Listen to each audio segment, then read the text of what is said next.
ज्या वेळेस आरोप करते इलेक्शन कमिशनवरती, इलेक्शन कमिशन स्पष्टीकरण देत आहे आणि तुमचे सगळे जे आरोप आहेत ते खोडून काढण्याचा प्रयत्न इलेक्शन कमिशन करणं सुरू आहे. काय म्हणणं असणार आहे याच्यावर? इलेक्शन कमिशन कोणत्याही पद्धतीचं स्पष्टीकरण ऍक्च्युली देत नाहीये. इलेक्शन कमिशन पूर्णपणे सरकारचं ऐकतंय. आज त्यांच्या पण खासदार म्हणाले की एवढे फेक वोट्स आलेत, ते स्वतः मान्य केलं त्यांच्या खासदारांनी. आणि म्हणून आम्ही मागतोय की एवढं जर असेल, सगळीकडे जर फेक वोट्स असतील तर 2024चं इलेक्शन नलिफाय करा, व्हॉइड करा.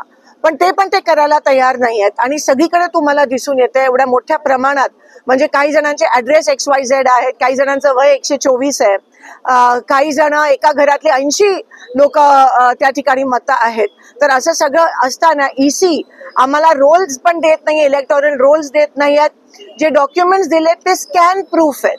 म्हणजे तुम्ही एवढं ते चोरी लपवायचा प्रयत्न करतायत आणि एवढ्या मोठ्या प्रमाणात चोरी करतायत. आता त्यांचं दूध का दूध पाणी का पाणी आमच्या नेत्यांनी त्या ठिकाणी केलंय. आणि आज शेवटचा माणूस पण या देशामधला जो आहे त्यांच्या विरोधात बोलायला लागलाय. आणि ह्या मुव्हमेंटला, वोट चोरीच्या विरोधात जी मुव्हमेंट आहे त्याला एवढा प्रचंड सपोर्ट मिळाला. आज आपल्या या आंदोलनामुळे बिहारमध्ये